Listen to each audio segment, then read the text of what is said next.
আসসালামু আলাইকুম, সবাই কেমন আছো? আশা করি যে যেখানে আসো ভালো আছো, সুস্থ আছো। আল্লাহর অশেষ রহমতে আলহামদুলিল্লাহ আমিও ভালো আছি। আজকে আপনাদের সামনে নতুন একটা ব্লগ নিয়ে চলে আসলাম। এখানে হচ্ছে আমি কয়টা আলু আর টমেটো নিয়েছি আর 2টা পেঁয়াজ, আর এই যে বাটিতে দেখতে পারতেছেন মুরগির গিলা আর কলেজা কয়েক পিস আমি রেখে দিয়েছিলাম। তো ওগুলা দিয়ে আজকে আলু দিয়ে রান্না করব দুপুরে, কারণ সবজিও ছিল না আর মাছ মাংস কোনো কিছুই নেই। সেই কারণে ভাবলাম এইগুলো দিয়ে আলু দিয়ে পাতলা ঝোল করে নেব, তাহলে সবাই খেয়ে নেবে। আর এই যে রুহানিকে দেখতে পারতেছেন, ওকে আমি নাড়া করে নিয়েছি, সব চুলগুলা ফেলে দিয়েছি, কারণ ওর বিমার কমতেছে না, একটার পর একটা লেগেই আছে। আর চুলগুলাও বেশি হয়ে গেছে, মুখটা একেবারে ছোট্ট হয়ে গেছে, সেই কারণে ভাবলাম চুলগুলা ফেলে দেই। কারণ এরকম মনে হচ্ছে আমার কাছে ওর থেকে ওর চুল বেশি হয়ে গেছে, সেই কারণে ফেলে দিয়েছি। আর এইবার হচ্ছে ওর লাস্ট ফেলে দিয়েছি এরকম করে। আর এরকম করে করবো না, একেবারে ছোটো করবো না। মেয়ে মানুষের চুল লম্বা থাকলে দেখতে ভালো লাগে। আমার কাছে বাচ্চাদের চুল লম্বা করতে অনেক ভালো লাগে, কিন্তু ওর অসুখের কারণে করেছি, আর এভাবে করবো না কখনো। তারপরে এই যে এখানে দেখো পেঁপেটা কেটে নিচ্ছি। রুহানি কোনো কিছু খেতে চাচ্ছে না, আর ওর পায়খানাটা না অনেক শক্ত হয়ে গেছে, সেই কারণে পেঁপেটা নিয়ে আসা হয়েছে। পেঁপে খেলে পায়খানা নরম হয়, ভাবছিলাম ও খাবে, কিন্তু ও খায়নি। একটা কামড় মুখে দিয়েই বলতেছে যে খাবে না। প্রথমে বলতেছে মজা, এরকম করে বলতেছে। তো আমার অনেক খুশি লাগছিল, ভাবছিলাম হয়তো খাবে। তো পরে খায়নি, ও এক পিসও খায়নি। তো যেগুলো কেটেছিলাম আমি খেয়েছি, আর কয়েক পিস রেহানের জন্য রেখে দিয়েছিলাম। ভাবছিলাম ও স্কুল থেকে এসে খাবে, কিন্তু ও স্কুল থেকে এসে খায়নি, কারণ স্কুল থেকে আসার পরে ও ভাত খাবে কিনা ওটা খাবে। তো ও ভাত খেয়ে আবার টিউশনে যাওয়ার সময় হয়ে গিয়েছিল, সেই কারণে আর খায়নি ও।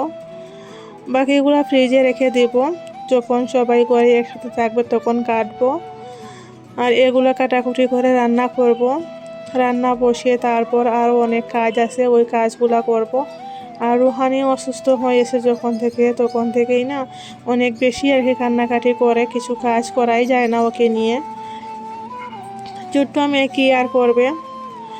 রেহানও এখনও অনেক কিছু বুঝে না, আর ও তো আরও ছোটো। তো ওকে নিয়ে কাজ করা অনেক কষ্ট হয়ে যায়। আর দুপুরে হচ্ছে তাড়াতাড়ি রান্নাটা শেষ করতে হয়, কারণ আমার ভাই আসবে, সেই কারণে। এই যে কেটে নিয়েছি এই সবগুলা আমি খেয়েছিলাম 4 পিস রেখে, 4 পিস আমার রেহানের জন্য রাখছিলাম, ও পরে খায়নি। আর পেঁপেটা খারাপ হয়ে যাচ্ছিল, প্রত্যেক দিন সবাই একসাথে হওয়ার পরে কাটবো বলে পরে আবার ভুলে যাই।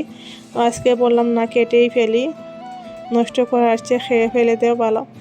তো এখানে হচ্ছে আমি আলু, টমেটো, পেঁয়াজ আর কলিজাগুলো কেটে ধুয়ে পরিষ্কার করে নিয়ে আসছি, এখন রান্না করব।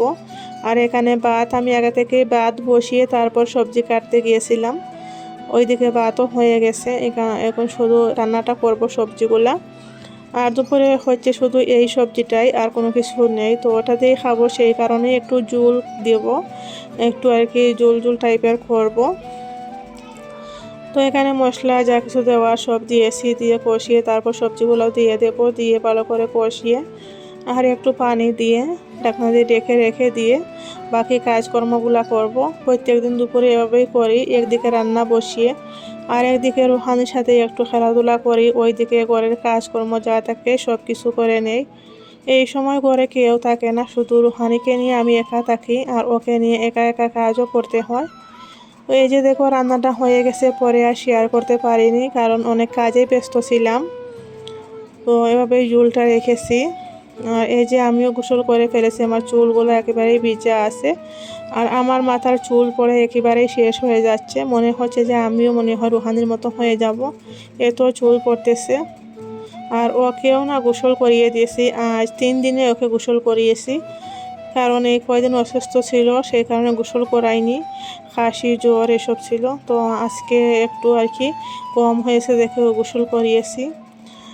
আর ওকে গোসল করিয়ে আমি গোসল করে একটু রেস্ট করতেছি, পরে আবার মা আমি মিলে খেয়ে নেব, খেয়ে তারপর একটু রেস্ট করব, তারপর আবার রেহানও চলে আসবে। তো এই কয়দিন হচ্ছে রেহানা পাপা দুপুরে বেশি আসতে পারেনি, মাঝে মাঝে আসে।